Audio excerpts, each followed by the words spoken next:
जय हनुमान। जय माता लक्ष्मी। हर हर महादेव। दोस्तों, सबसे पहले अपनी पूरी सच्ची श्रद्धा से कमेंट में लिखे जय माता लक्ष्मी। माता लक्ष्मी की कृपा से आपके घर में धन दौलत की बरकत होना शुरू हो जाएगी। दोस्तों, क्या आप भी अपने घर की सुख शांति, संतान की कमी या धन की कमी और कर्जे से परेशान हैं? या आपका भाग्य आपका साथ नहीं दे रहा है? या फिर आपके घर में लक्ष्मी का वास नहीं हो रहा है? आपके घर की सुख शांति में रुकावट आ रही है और आपके कार्य नहीं बन रहे हैं? तो दोस्तों, आज की इस वीडियो में एक बहुत ही महत्वपूर्ण जानकारी देने वाले हैं। जो भी महिलाएं रात में अपने पति के साथ सोती हैं, उन महिलाओं के लिए यह जानकारी बहुत ही जरूरी है। दोस्तों, जो महिलाएं अपने पति से नाराज रहती हैं या अपने पति के साथ नहीं सोती है, तो इस वीडियो को नजरअंदाज बिल्कुल भी मत कीजिएगा। इस वीडियो को आप लोग भी अंत तक जरूर देख लीजिए, क्योंकि यह महत्वपूर्ण वीडियो आप सभी के लिए बहुत ही ज्यादा महत्वपूर्ण है। इसलिए इस वीडियो को अंत तक देखें। चलिए वीडियो शुरू करते हैं उससे पहले, हे लक्ष्मी माता जी, जो भी आपके इस चैनल को सब्सक्राइब करें तो उसके घर में धन दौलत की कमी ना हो और उसका परिवार सदैव हंसता मुस्कुराता कुशल मंगल रहे। दर्शकों, किसी गांव में एक गरीब सेठ रहता था। जी हां, गरीब सेठ। आप सोच रहे होंगे सेठ था और वह भी गरीब। ये दोनों विरोधाभासी शब्द एक साथ कैसे? ये सब भाग्य का खेल है। दोस्तों, हर इंसान के जीवन में कभी उतार कभी चढ़ाव आते हैं। उसी तरह दयाराम सेठ भी किसी जमाने में बहुत अमीर हुआ करता था और वह खूब दान धर्म और पुण्य भी किया करता था। लेकिन समय पलटा और वह धीरे धीरे अपना धन खोता गया और आखिरकार आज इस हालत में पहुंच गया कि लोग उसे गरीब सेठ के नाम से जानने लगे। लेकिन वह कहते हैं ना कि अच्छे कर्मों का फल देर सवेर ही सही, मिलता जरूर है। ऐसा ही कुछ इस गरीब सेठ के साथ भी होने वाला था। जिस गांव में यह सेठ रहा करता था, वहां पर एक बार राजा के लोगों ने ऐलान किया कि जिसने भी अच्छे काम किए हैं, वह अपने अच्छे काम गिनवाकर राजा से उसके बदले में जो भी उसका मन हो राजा से लेकर जाए। इस ऐलान को सेठ की पत्नी ने सुन लिया। सेठ की पत्नी बहुत खुश हो गईं, क्योंकि वह जानती थी कि अपने अच्छे दिनों में सेठ ने अनगिनत पुण्य के काम किए हैं। यह बात जब पत्नी ने सेठ को बताई तो सेठ भी खुश हो गया और बोला, अगर ऐसा है तो फिर हमें बहुत बड़ा इनाम मिलना चाहिए, क्योंकि हमारे अच्छे कामों की सूची बहुत बड़ी है। अगले दिन सेठ सुबह सुबह 4 रोटियां बांधकर राजा के महल की तरफ चल पड़ा। सेठ के घर से राजा का महल काफी दूर था। सफर लंबा था। आधे रास्ते में पहुंचने के बाद सेठ काफी थक गया।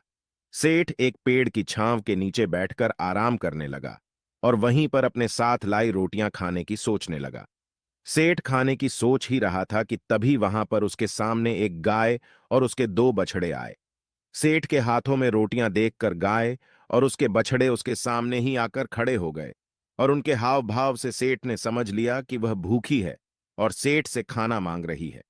अपने अच्छे दिनों में सेठ के पास काफी गाय थी, इसलिए गायों का व्यवहार सेठ अच्छे से जानता था। सेठ की परिस्थिति भले ही अभी अच्छी नहीं थी, लेकिन सेठ का स्वभाव बिल्कुल भी नहीं बदला था। वह पहले से ही परोपकारी था, इसलिए उसको गाय पर दया आ गई और उसने अपने साथ बांध कर लाई। रोटियों में से 2 रोटियां गाय को खिला दी। कुछ ही क्षण में 2 रोटियां खाने के बाद गाय फिर से सेठ की तरफ देखने लगी तो सेठ के मन में विचार आया कि यह गाय ज्यादा भूख ही लगती है। बेचारी को 2 बच्चों को दूध भी पिलाना होता है। इन 2 रोटियों से उसका क्या होगा? सेठ ने उसके पास बची बाकी की 2 रोटियां भी गाय को खिला दी। पास वाले तालाब से सिर्फ पानी पीकर सेठ अपने सफर में आगे बढ़ गया। राजा के दरबार में जब सेठ पहुंचा तो राजा ने पूरे दरबार के सामने सेठ से उसका नाम पूछा और अपने अच्छे कर्मों के बारे में बताने के लिए कहा। सेठ ने राजा को प्रणाम किया और अपने कामों के बारे में बताना शुरू किया।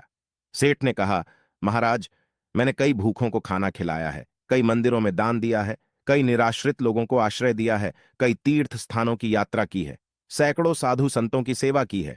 और ऐसे ही दर्जनों काम बताने के बाद सेठ बोला, महाराज, यह है मेरे कई सारे अच्छे कर्मों में से कुछ अच्छे कर्म। इनके बदले आप जो भी इनाम देना चाहें दे दीजिए। थोड़ी देर सोचने के बाद राजा बोला, अगर तुम्हारे कुछ और अच्छे कर्म है तो वह बताओ, क्योंकि अब तक तुमने जो मुझे बताए हैं उन्हें मैं अच्छे कर्म की श्रेणी में नहीं गिनता। सेठ को राजा की बात सुनकर बड़ा आश्चर्य हुआ। सेठ ने राजा को हाथ जोड़कर कहा, अगर आपको मेरे बताए यह कर्म अच्छे कर्म नहीं लगते या पुण्य कर्म नहीं लगते तो मेरा बाकी के कर्मों का उल्लेख करना फिजूल होगा। आप मुझे इजाजत दीजिए, मैं वापस जाता हूं। सेठ दरबार छोड़कर जाने लगा तब राजा के दरबारियों में से एक ने राजा के पास जाकर कुछ कहा, जिसे सुनने के बाद राजा ने सेठ को वापस दरबार में बुलाया। राजा बोला, तुमने अपने आज किए अच्छे काम के बारे में तो बताया ही नहीं। सेठ बोला, महाराज, आज मैंने कोई अच्छा काम किया ही नहीं, फिर मैं आपको कैसे बताऊं? राजा ने उसी दरबारी को खड़े होकर सारी घटना बताने के लिए कहा, जिसने राजा को उसके बारे में बताया था। दरबारी खड़ा हुआ और बोला, महाराज, जैसे कि मैंने आपको बताया, मैं उसी गांव में रहता हूं जहां पर यह सेठ आराम करने बैठा था, और मैंने वहां देखा कि कैसे इन्होंने अपना सारा खाना पास आई गाय को खिला दिया और खुद बिना खाए सिर्फ पानी पीकर भूखे रहे। सेठ को पता चला कि राज सेठ को पता चला कि राजा किस बारे में बात कर रहा था, तो सेठ ने राजा से कहा, किसी जानवर को खाना खिलाना कौन सा पुण्य का काम है, और इस बात को तो मैंने कब का भुला दिया था। राजा ने सेठ से कहा, मेरे महान गुरुजी के बताए अनुसार मैं भी उन्हीं कामों को पुण्य कर्म मानता हूं जिन्हें करते समय सच में निस्वार्थ भाव से किया जाए, उसी के लिए किया जाए जिसको उसकी जरूरत हो, और सबसे बड़ी बात, उस काम को करने के बाद भुला दिया जाए। यही कारण है कि आज तुमने जो काम किया वह तुम्हारे किए गए आज तक के सभी कामों में सबसे उत्तम और सर्वश्रेष्ठ था, जिसके लिए तुम सच में इनाम के हकदार हो। इसके बाद राजा ने उस सेठ को अपना सबसे विश्वसनीय सेवक का पद दे दिया।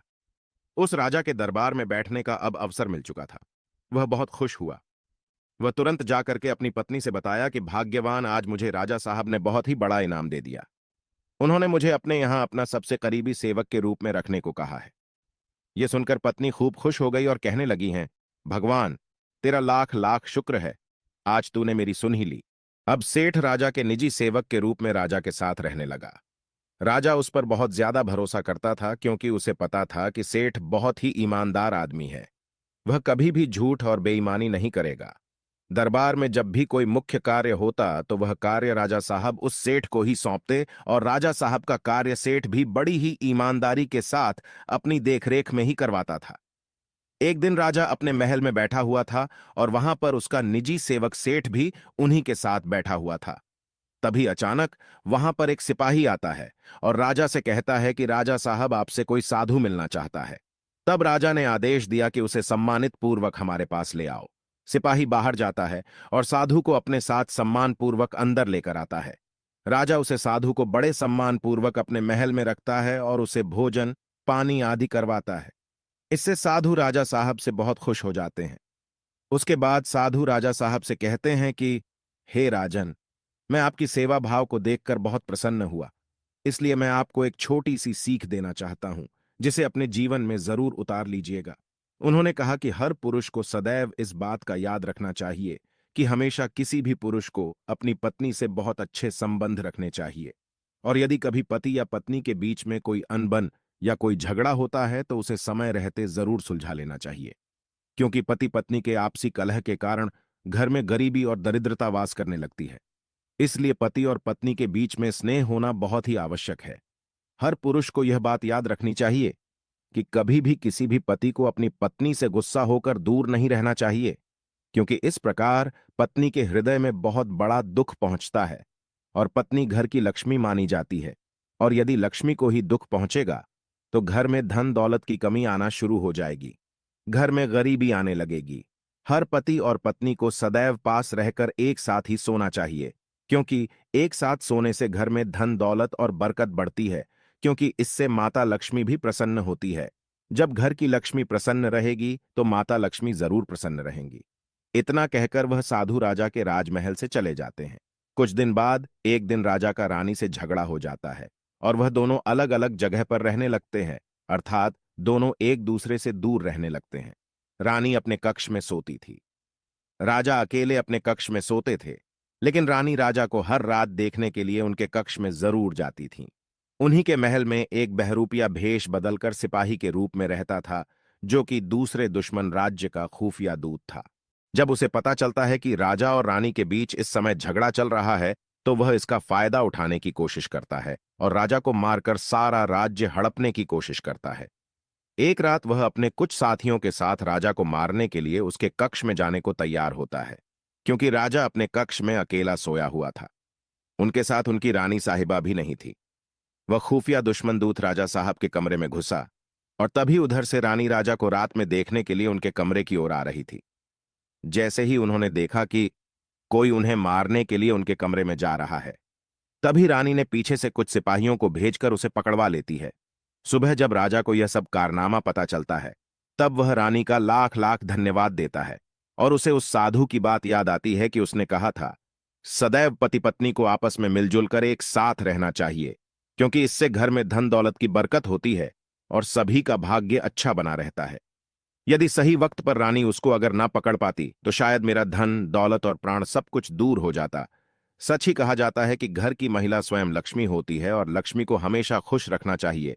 और यदि कोई पति अपनी पत्नी के साथ सोता है तो पत्नी हमेशा खुश रहती है और घर में सुख शांति धन दौलत की बरकत होने लगती है। दोस्तों, सभी लोग सच्ची श्रद्धा से कमेंट में लिखे जय माता लक्ष्मी। माता लक्ष्मी की कृपा से आप सभी के घर में धन दौलत की कभी कमी ना हो। दोस्तों, ऐसी ही और इंटरेस्टिंग वीडियो देखने के लिए इस चैनल को अभी सब्सक्राइब करें और कमेंट सेक्शन में जय मां लक्ष्मी, हर हर महादेव लिखना ना भूलें।